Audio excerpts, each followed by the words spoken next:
Hello students, हम पढ़ रहे थे बेटा some basic concept of chemistry chapter number first का।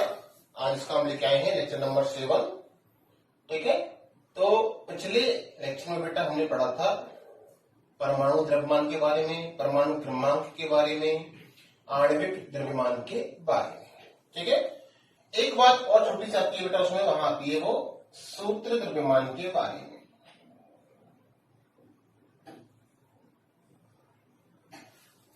सूत्र द्रव्यमान का मतलब क्या होता है? होता क्या है बेटा, कुछ अणु ऐसे होते हैं जो एकल इकाई के रूप में नहीं रहते हैं।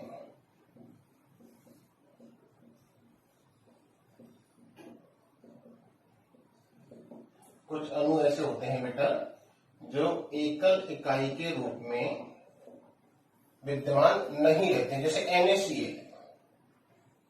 तो NaCl जो है बेटा वो इस प्रकार से विद्यमान रहता है कि प्रत्येक Na को 6Cl,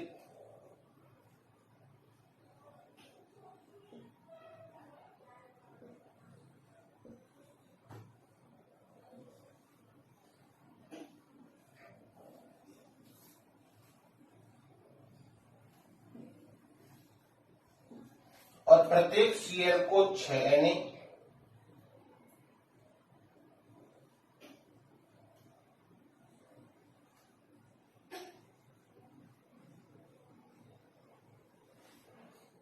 इस प्रकार से घेरे रहते हैं। प्रत्येक होंगे बेटा इस प्रकार से, त्रिविमीय होगा बेटा। अपने तो ऐसे बोर्ड दर्शाया है ये, जैसे मान लो इस Na की बात करें तो इसको देखो 6Cl ने घेर रखा है चारों तरफ से, है क्या नहीं है? यदि हम इस Cl की बात करें तो देखिए इसको 6 Na ने घेर रखा है चारों। ठीक है, तो इस प्रकार से प्रत्येक Cl को 6 Na और प्रत्येक Na को 6Cl घेरे रहते हैं।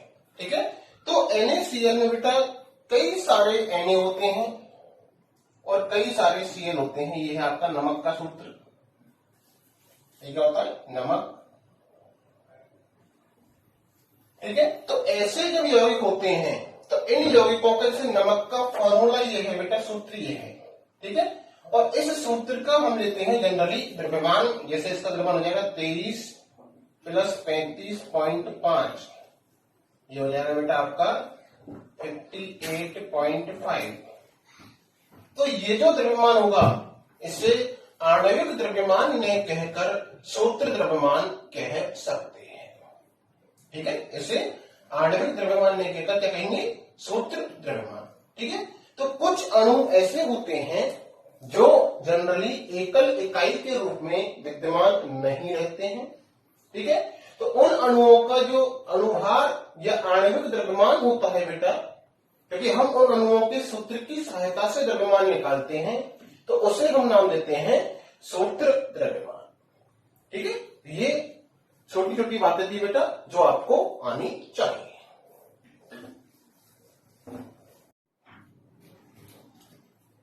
हेलो स्टूडेंट्स, अब हम पढ़ेंगे बेटा आगे। अब हम पढ़ेंगे मोल अवधारणा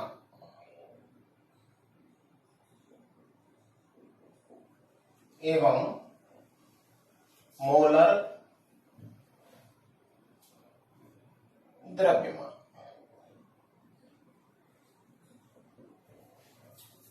मोल अवधारणा एवं मोलर द्रव्यमान। ठीक है, अब बेटा बहुत ध्यान से पढ़ने की जरूरत है, बहुत इंपॉर्टेंट बात है। अब ध्यान दीजिए आप, मोल।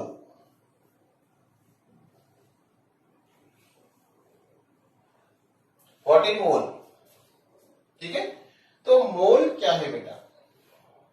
मोल जो है बेटा ये एक इकाई है। आप पेज में पढ़ रहे हो यूनिट एंड डायमेंशन, इस प्रकार से ये क्या है? एक यूनिट है, इकाई है। ठीक है, जो रसायन विज्ञान में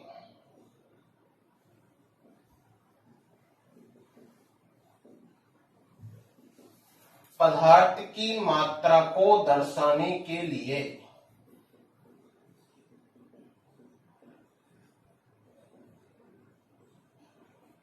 जो रसायन विज्ञान में पदार्थ की मात्रा को दर्शाने के लिए प्रयुक्त की जाती है।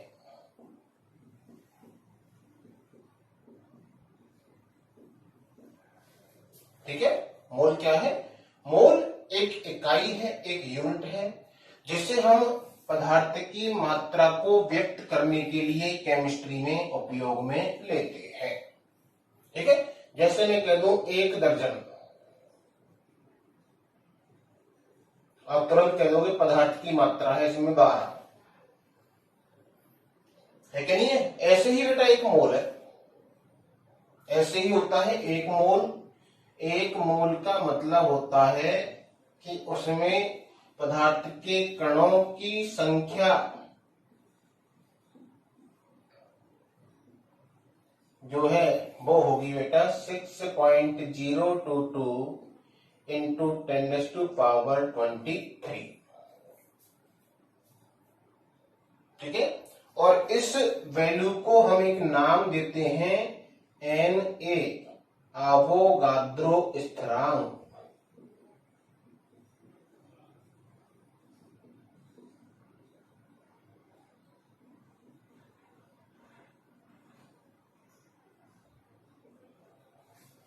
आवोगाद्रो नामक बेटा वैज्ञानिक के सम्मान में आवोगाद्रो ने इस वैल्यू के बारे में, इस संख्यात्मक मान के बारे में बताया था, तो इसे बोलते हैं आवोगाद्रो स्थिरांक।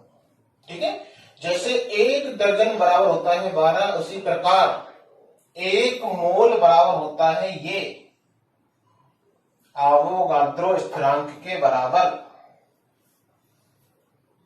क्लियर? ठीक है, तो मोल क्या है बेटा? मोल किसी भी पदार्थ की मात्रा को दर्शाने के लिए प्रयुक्त की जाने वाली एक इकाई है, जिसे हम रसायन विज्ञान में प्रयोग में लेते हैं। ठीक है, तो दिमाग में बिल्कुल फिट होना चाहिए। What is the mole? Mole is a unit. ठीक है, आप बेटा इस चैप्टर में भी पढ़ते हो कि कुल 7 मूलभूत राशियां होती हैं इकाइयों की एसआई पद्धति में। ठीक है, इस मात्रकों की अंतरराष्ट्रीय पद्धति में। ठीक है, और उन 7 मूलभूत राशियों में से एक राशि है आपकी मोल। ठीक है, तो मोल जो है वो एक इकाई है जो रसायन विज्ञान में किसी भी पदार्थ की मात्रा को प्रयुक्त करने के लिए, दर्शाने के लिए प्रयुक्त की जाती है। ठीक है, तो दिस इज द मोल। ठीक है, और 1 मोल का मतलब होता है उस पदार्थ में कणों की संख्या जो है वो होगी 6.022 इंटू 10⁻23। ठीक है, 6.022 इंटू 10⁻23। क्लियर? ठीक है, यदि मैं इस वैल्यू को बोलूं आवोगाद्रो संख्या, तो आवोगाद्रो संख्या का मान जो है वो भी यही होगा, परिमाण तो ही रहेगा बेटा, पर आवोगाद्रो संख्या इस वैल्यू को तब बोलेंगे जब यहां आप यूनिट उपयोग में लोगे मोल इनवर्स।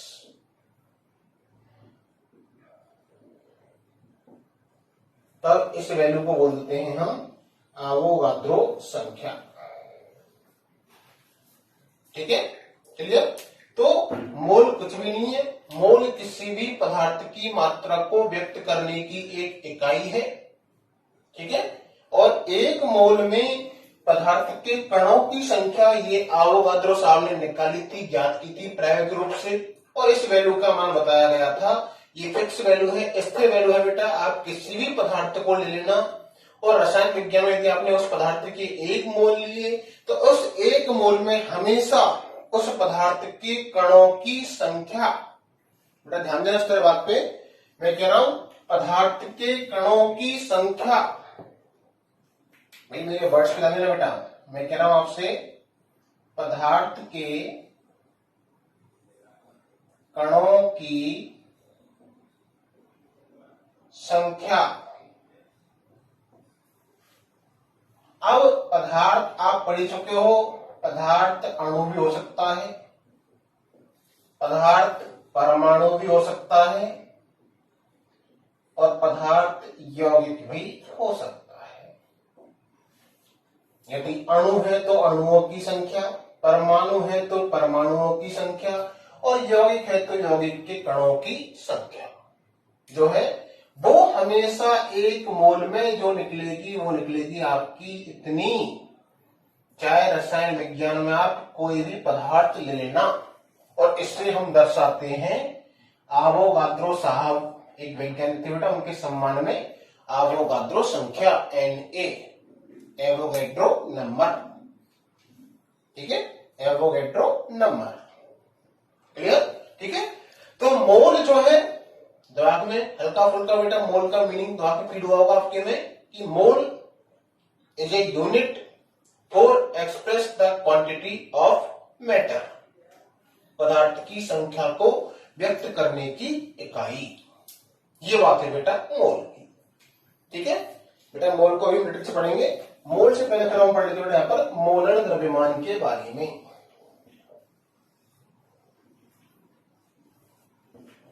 क्योंकि यहां पर आपको मोलर द्रव्यमान बार बार काम आएगा।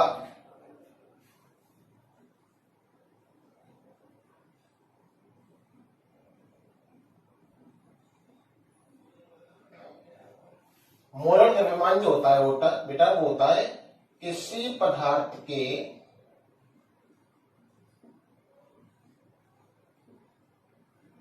एक मोल का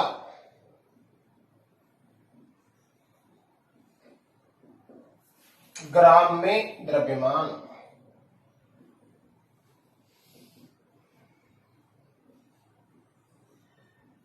बहुत ढंग से समझना बेटा चीज को। जैसे आपने पहले पढ़ा था बेटा परमाणु द्रव्यमान,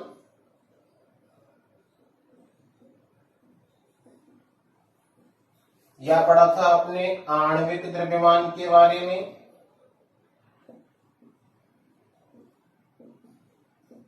या पढ़ा था आपने सूत्र द्रव्यमान के बारे में, ठीक है। और इन सब की इकाई जो है वो आपने बताई थी एटॉमिक मास यूनिट। जैसे आप लेटेस्ट दिखाते हो यूनिफाइड मास,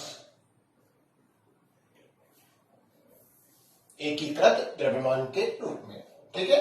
तो ये आपने पढ़ा था पिछले लेक्चर में परमाणु द्रव्यमान के बारे में, आणविक द्रव्यमान के बारे में और सूत्र द्रव्यमान के बारे में, ठीक है, क्लियर। इसके अलावा आपने पिछले लेक्चर में पढ़ा था कि यदि मुझे AMU को ग्राम में बदलना है तो एक AMU बराबर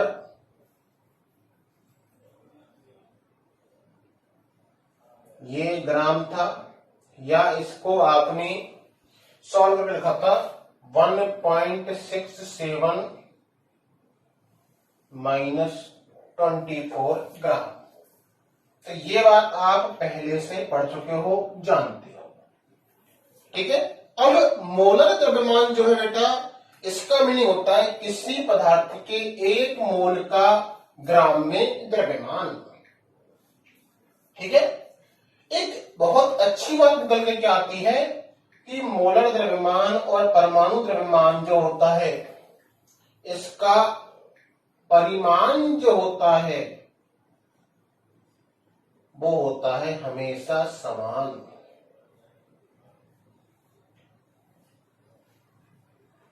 ये क्या बात बोल रहे हो? इसको ना प्रूफ करेंगे हम लोग, अभी हम इसको प्रूफ करेंगे, आपको पूरा ढंग से समझाएंगे, ठीक है भाई। एक मुख्य बात होती है मोलर द्रव्यमान या परमाणु द्रव्यमान, आणविक द्रव्यमान, सूत्र द्रव्यमान, इनका परिमाण संख्यात्मक वैल्यू हमेशा समान आती है। कैसे देखिए, देखिए बेटा, जैसे मान लो मैंने कह दिया सोडियम परमाणु का परमाणविक द्रव्यमान।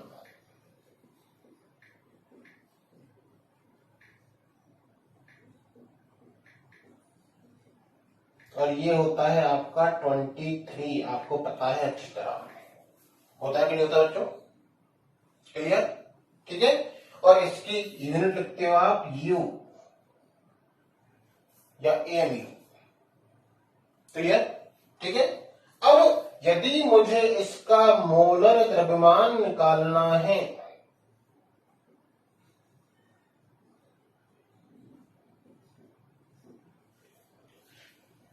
ठीक है, तो मुझे मोलर द्रव्यमान जो है वो क्या होगा, किसी पदार्थ के 1 मोल का ग्राम में द्रव्यमान। ध्यान देना बहुत गौर से, पहले मुझे इसको बदलना पड़ेगा ग्राम में, ठीक है भाई। इसको मैंने ग्राम में बदला तो एएमयू में ग्राम होते हैं गुना 1/,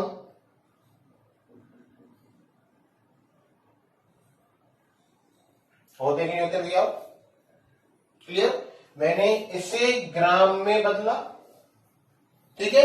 और फिर 1 मोल के लिए, तो आपको पता है 1 मोल में पदार्थ की संख्या, परमाणुओं की संख्या कितनी होती है, होती नहीं होती है। तो इसे मोलर द्रव्यमान में बदलने के लिए मुझे 1 मोल के कणों की संख्या से करना पड़ेगा मल्टीप्लाई, और लिखूंगा मैं यहां पर ग्राम प्रति मोल, ग्राम प्रति मोल यूनिट, ठीक है। तो आप देखोगे यहां वैल्यू आ जाएगी आपकी 23 ग्राम Na का मोलर द्रव्यमान।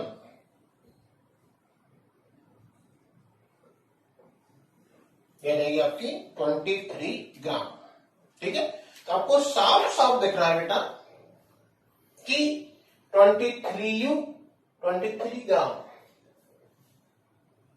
23 परिमाण समान, किसी के लिए भी निकाल लो, किसी भी तत्व का, अणु का, परमाणु का, यौगिक का, किसी का भी आप मोलर द्रव्यमान निकालोगे तो उसकी वैल्यू सदैव परमाणु द्रव्यमान, आणविक द्रव्यमान या सूत्र द्रव्यमान के परिमाण के समान होगी। बस वहां आपको यूनिट लगानी है ग्राम प्रति मोल, और इसकी यूनिट होती है आपकी एएमयू या यू, क्लियर। बस मात्रकों का अंतर है और नामों का अंतर है, वैल्यू समान, परिमाण समान है, तो गणना में आप परिमाण समान लेते हो, इसलिए गलती नहीं होती है। बाकी चीज अलग अलग है, मोलर द्रव्यमान अलग बात, परमाणु द्रव्यमान अलग बात, क्लियर बच्चों, ठीक है। तो ये इस प्रकार से होता है बेटा मोलर द्रव्यमान, इसे कहते हैं हम मोलर द्रव्यमान। किसी का भी हो बेटा, मोलर द्रव्यमान और परमाणु द्रव्यमान या आणविक द्रव्यमान या सूत्र द्रव्यमान का परिमाण क्या रहेगा, हमेशा समान रहेगा, क्लियर है। कोई समस्या है तो किसी बच्चे को, ठीक है। तो मोलर द्रव्यमान का कॉन्सेप्ट आपको समझ में अच्छे से आ गया होगा बेटा, अच्छे से क्लियर हो गया होगा। अब हम बात कर रहे हैं मोल की।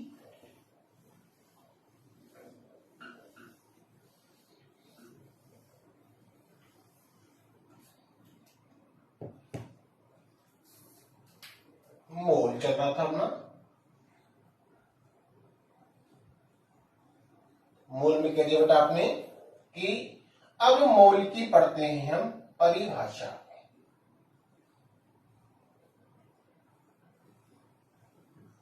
मोल की जो परिभाषा दी गई थी बेटा, वो दी गई थी कि किसी भी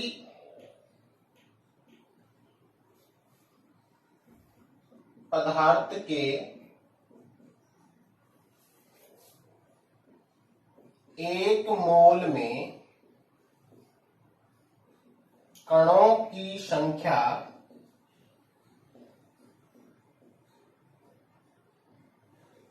सदैव उतनी होती है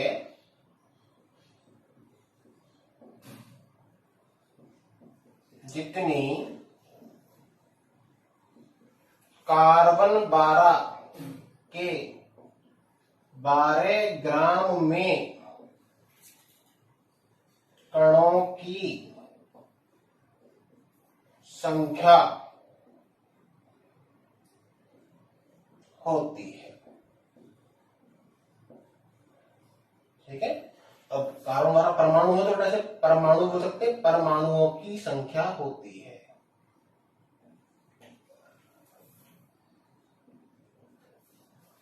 कणों या परमाणुओं की संख्या होती है। ठीक है, इस तरह से बेटा इस डेफिनेशन के आधार पर मोल को परिभाषित किया गया था, कार्बन 12 को रेफरेंस में लेते हुए। ठीक है, इसे सापेक्ष में लेते हुए मोल को किया गया डिफाइन। ठीक है, और कणों की संख्या जो होती है एक मोल में, वो आपको पता लग ही गया, वो होती है हमेशा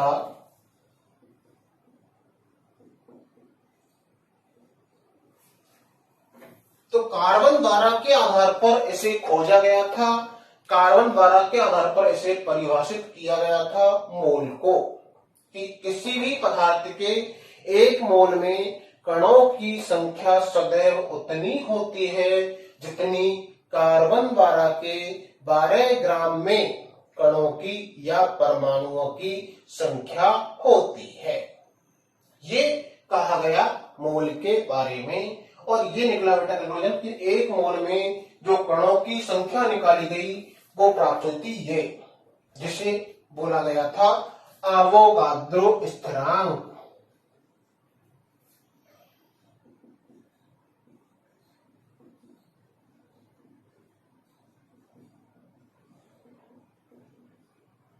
हालांकि इतनी बारीकी से आपसे पूछता नहीं है बेटा, पर कभी कभी बारीकी से पूछ ले तो अवोगाद्रो स्थिरांक और अवोगाद्रो संख्या में थोड़ा सा अंतर है,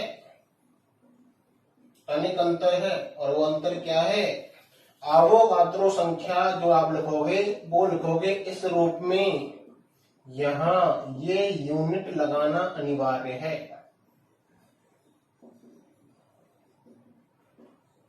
इसे बोलेंगे अवोगाद्रो संख्या। ठीक है, और उसे बोलते हैं अवोगाद्रो स्थिरांक। हालांकि इतनी बारीकी से पूछता नहीं है आपसे, ठीक है, पर वास्तविकता में बारीकी ये होती है।